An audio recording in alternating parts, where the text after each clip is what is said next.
मैंने भावन से कौ स्पीड गाड़ी बाड़े से स्पीड आनी गाड़ी बाड़ेला गाड़ी आगू को जाई रास्ते पड़ी छेली जाइए बाकी मो मुंड को तो बाड़ी जानी जोर जबरदस्ती बाड़े सार निर्मम भाव हत्या है सी देखते वीडियो सी बची सब ठीक अच्छे मेडिकल नि सी तार हत्या किसी है हत्या चाहिए से हत्या करदे था कि हत्या तार है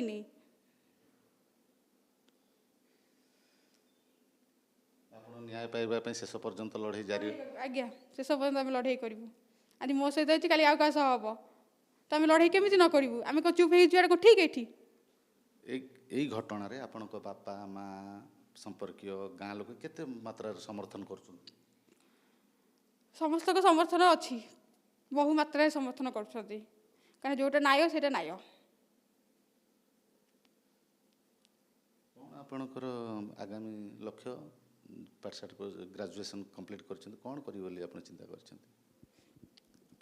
सरकार को मुझे कहूँ कि जेपर जमी आज मो सहित जहाँ नेक्स्ट टाइम जमी क्या सहित भी सेमती न हो बाकी रहा जो स्थानीय लोक कथा मुझे कहूँ चाहूँगी कहीं स्थानीय लोक को पुलिस गिरफ्त कर जहाँ जो मुझे बची उल्टा ताकू ही पुलिस ताकू नौ यहाँ जमार भी ठीक कथा नुह पुलिस को भी कहूँ कि सरकार को भी कहूँ स्थानीय लोक छाड़देवाटा ही ठीक कहीं स्थानीय लोकों मुझे बची ये मुझे कहीपी तो स्थानीय लोक न आई मुझे न था कि आज मुझे पदे भी कहीपर न था आगामी दिन में जदि डाकरा पड़े आपन को कोर्ट को यही कथा कहवाई जदि युवती को जड़े सहारा दौची बंचौची एभली लोकों ठारू ताहले कार्यानुष्ठान नबा भूल ये कथा कोर्ट रे जाई कहबे आज्ञा सर मुझे कोर्ट रे जाई कहबी कहीं कहबी मुझे कहबी निहाती भाव कहबी निश्चिंत भाव में कहबी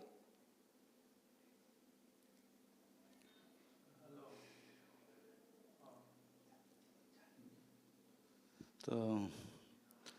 जो देखा जिते जहाँ भी गोटे अमानुषिक हो सारा राज्य एपाई निंदित गोटे पुलिस कनेस्टेबल ताकू बाड़ेबा पुलिस कनेस्टेबल ठीक अच्छे से कौ हिसाब रे गोटे झीटे मु कौ हिसाब रे रास्ता मझे मत रोकी पछर आनी गाड़ी बाड़ेब मत रास्ता उपर बाड़ेब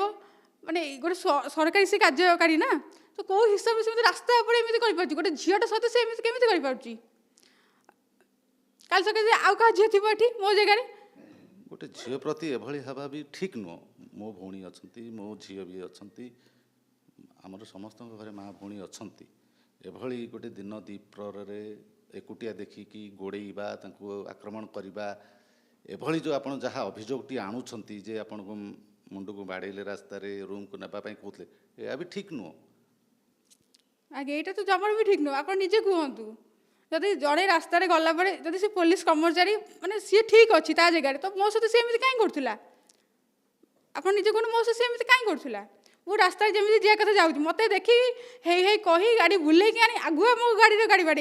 गाड़ी बाड़ी पड़ सारे मो मुंड को भी से रास्ता बाड़े बाड़े मो ड्रेस भी चिरी देती ये कौन मनुष्यत्व यहाँ कौन मानविकता रास्ता उपर गोटे झीटार ड्रेस फ्रेस चिरीदबा मुंड फुंड बाड़ेबा तो टंटी चिपिदबा कहे एक रूम को नहीं चल सी ठीक करूला मो सहित आहत होती आगे सर मुझे आहत होती देखो गाड़ी भितर गोड़ बाजी एटा मोर एटा जेहेतु गाड़ी बाड़ी मोर ए साइड पूरा आंचुड़ी हो जाए रास्तार छेली मैंने भावन से कौ स्पीड गाड़ी बाड़े से स्पीड आनी गाड़ी बाड़ेला गाड़ी आगू को जाई रास्ते पड़ी छेली जाइए बाकी मो मुंड को तो बाड़ी जानी जोर जबरदस्ती बाड़े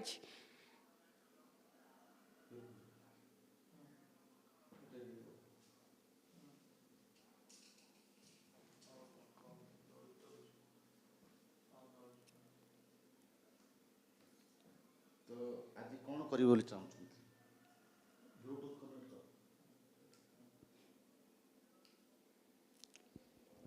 आज भौणी चाहूँ मेडिकल रिपोर्ट कौन कहले डॉक्टर कौन कहले डॉक्टर से आर झीटार गोड़ बहुत जोर माड़ होती तार एक्सरे होती मत एमआरआई कहते कि मुझे एमआरआई करनी कहीं मत भारी भय मेडिकल जिनस तो एमआरआईटा मुझे करनी मो मुंड जेरे जेरे से बाड़े आप देखिले जान गोटे साइड मुंड मोर फुलिकी खंडिया आउ दिथर बाड़ तृतीय थर बेड़क बाड़ला भूत मुझे मरी जाती आपण सांग सुस्थ अच्छा जो युवती ताकर भी एक्सीडेंट हो गोड़ से उठे पारना हल्ई पारना से बहुत जोरे माड़ होती रास्ता गोड़टी गोटे प्रश्न उठूँ दुईटी युवक जड़े गाड़ी चलाऊला जड़े पछरे बसला ଆପଣ ବି ପଛରେ ବସିଥିଲେ ଦେଖିଥିଲେ ଯେ ଦୁଇ ଯୁବକ ଅତିକ୍ରମ କରିକି ଯାଇକି ହେ ହେ ଚିଲେଇକି ପୁଣି ଆସିକି ରିଟର୍ନ ବ୍ୟାକ୍ କରିକି ଆପଣଙ୍କ ପଛରେ ଫଲୋ କରିଛନ୍ତି। ରିଟର୍ନ ବ୍ୟାକ୍ କରିକି ଫଲୋ କରି ଡାଇରେକ୍ଟ 200 ମିଟର ଆଗକୁ ଯାଇକି ମୋ ଗାଡ଼ି ଆଣି ଗାଡ଼ି ଡାଇରେକ୍ଟ ବାଡ଼େଇ ଦେଇଛି। ଆଜ୍ଞା ବାଡ଼େଇ ଦେବା ପରେ ଦୁଇ ଯୁବକ ଆଉ ଜଣେ ଯୁବକଟି କ'ଣ କରୁଥିଲେ?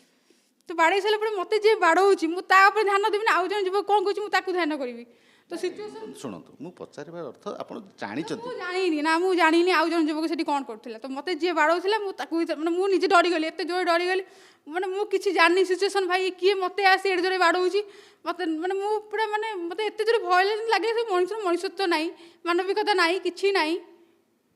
ଆପଣ ଅଟକେଇବା ପାଇଁ ସେ ପୁଅ ଯେତେବେଳେ ଆପଣଙ୍କୁ ମୁଣ୍ଡକୁ ମାରୁଛି ବା ଚିଲେଇଛୁ, ମୁଁ ତ ଚିଲେଇଛି, ମୋତେ ଏଡ଼େ ଜୋରେ କଷ୍ଟ ହେଇଛି, ମୁଁ ତ ଚିଲେଇଛି। ସେ ଆର ଝିଅ ଜଣକ ଭାଇ ବଞ୍ଚାଅ ବଞ୍ଚାଅ ବି କହିଛି। ଆପଣ ଏଇ ଯେଉଁ ଆପଣଙ୍କୁ ରାଜ୍ୟ ସରକାର ଯେଉଁ ବିଭିନ୍ନ ଟ୍ରେନିଂ ଦିଆହେଇଛି ଆତ୍ମରକ୍ଷା କୌଶଳ, ସେ ଭିତରେ କିଛି ଆପଣ ୟୁଜ୍ କରିପାରିଲେନି? ୟୁଜ୍ କରିପାରିଲି, କାରଣ ମୁଁ ତ ଉଠି ହିଁ ପାଇଲିନି। ମୋ ଗୋଟେ ଗୋଡ଼ ପଶିଯାଇଛି ଗାଡ଼ି ଭିତରେ, ମାନେ ମୁଁ ପଡ଼ିକି ହିଁ ଅଛି, ଫାଳେ ପଡ଼ିକି ହିଁ ଅଛି। ତ ମୁଁ କେମିତି ଜଣେ ଉଠିଲେ କ'ଣ କହିପାରିବ ସଡ଼ନ୍। ମୁଁ ମାନେ ଗୋଟେ ହାତ ତ ମୋର ଏମିତି ପଶିଯାଇଛି, ଆଉ ଗୋଟେ ଗୋଡ଼ ବି ମୋର ବସିଛି। ତ ଗୋଟେ ହାତ ଗୋଟେ ଗୋଡ଼ରେ ମୁଁ କିଛି ବି ସେମିତି ଆତ୍ମରକ୍ଷା ପାଇଁ କିଛି ମୁଁ କରିପାରିଲିନି, କାହିଁକିନା ଯେହେତୁ ସେ ଗାଡ଼ି ବାଡ଼େଇଛି, ଗାଡ଼ି ଓଲଟା ପଡ଼ିଛି। ପୁଣି ସେ ମୋତେ ଗାଡ଼ିର ଚାବି ମଧ୍ୟ, କାଳେ ଆମେ ପଳେଇବୁ କି ଗାଡ଼ି ଉଠି ପଡ଼ିବୁ, ଗାଡ଼ିର ଚାବି ମଧ୍ୟ ସେ ଫୋପାଡ଼ି ଦେଇଛି। ସେ ଯେଉଁ ଦୁଇ ଯୁବକ ଆପଣ ଯେଉଁ ଲିଖିତ ଅଭିଯୋଗ ଦେଇଛନ୍ତି, ଦୁଇ ଯୁବକ ଦେଖିବା ପାଇଁ କେମିତି କିଛି ଜାଣିପାରୁଛନ୍ତି? ସେ ସଡ଼ନ୍ ମୋ ଆଡ଼କୁ ମାଡ଼ି ଆସିଲା, ତ ମୁଁ ସଡ଼ନ୍ ଯାହା ବି ଦେଖିବାକୁ କେମିତି ଦେଖିବାକୁ କେମିତି ମୁଁ କହିପାରିବିନି। ସେ ତ ସଡ଼ନ୍ ମୋ ଆଡ଼କୁ ମାଡ଼ି ଆସିଲା। ମୁଁ ତାକୁ ଜୀବନରେ ପ୍ରଥମ ଥର ପାଇଁ ହିଁ ତାକୁ ଫାର୍ଷ୍ଟ ଟାଇମ୍ ତାକୁ ଦେଖିଥିଲି ସେଇଠି। ମୁଁ କେବେ ବି ତାକୁ ଦେଖି ହିଁ ନଥିଲି। ତ ସିଏ ମୋତେ ବାଡ଼େଇ ସାରିଲା ପରେ ସ୍ଥାନୀୟ ଲୋକ ତାଙ୍କୁ ଅଟକେଇ ରଖିଦେଲେ, କାହିଁକିନା ସେଇ ସମୟରେ